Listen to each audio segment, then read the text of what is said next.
Kanti Lusuku lwesithathu nolokugqibela namhlanje lwengqungquthela yezamandla nebanjelwe eWaterfront eKapa nalapho kushukuxwa umba wamandla kwelilizwekazi leAfrica. Intatheli yelijelo uAtule Joka, ingamehlo neendlebe zethu apho, yaye isenzele lengxelo.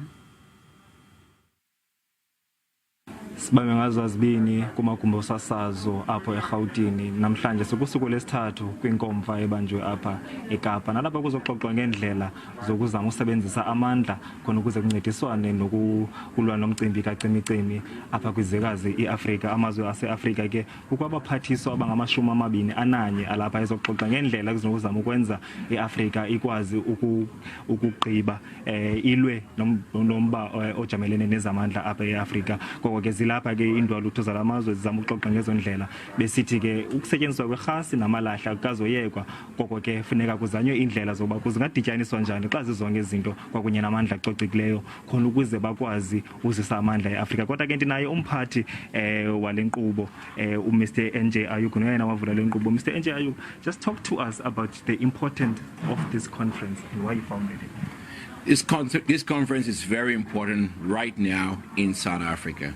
We have an ability to really bring everybody together to discuss our energy future. 600 million people across Africa do not have access to energy.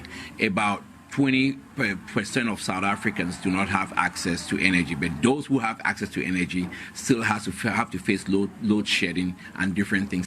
Lowo nguMr NJ Ayuku nongumphathi wale nkomfa esitsho ke esithi uMzantsi Afrika uze ungavumi ukuthatha lo mali ke ithe yatyalwa apha khona ukuze kuthoma bashiye amalahle ngemva basebenzise le nkqubo ecocekileyo. Uthi babathi bayayithatha imali ingene ebhankini bakhone ukuqala ukusebenza nakhona xa besebenza basebenze ngezigaba bangalahli amalahle wabo balahle imbo ngophoyiyane. Watsho sithi ke ezinye zenkqubo abanazo apha zizokubana baxoxa ngomcimbi werhasi besithi indawo ezifana Mozambique noZimbabwe zinerhasi ekhulayo kakhulu phansi komhlaba phana bazofaka imibhobho izofika apha eMzantsi Afrika khona ukuze lamazwe akwazi urhwebelana akwazi ukusherishelana amandla khona ukuze kuzokwazi ucinywa ukulwa nendaba kacimicimi.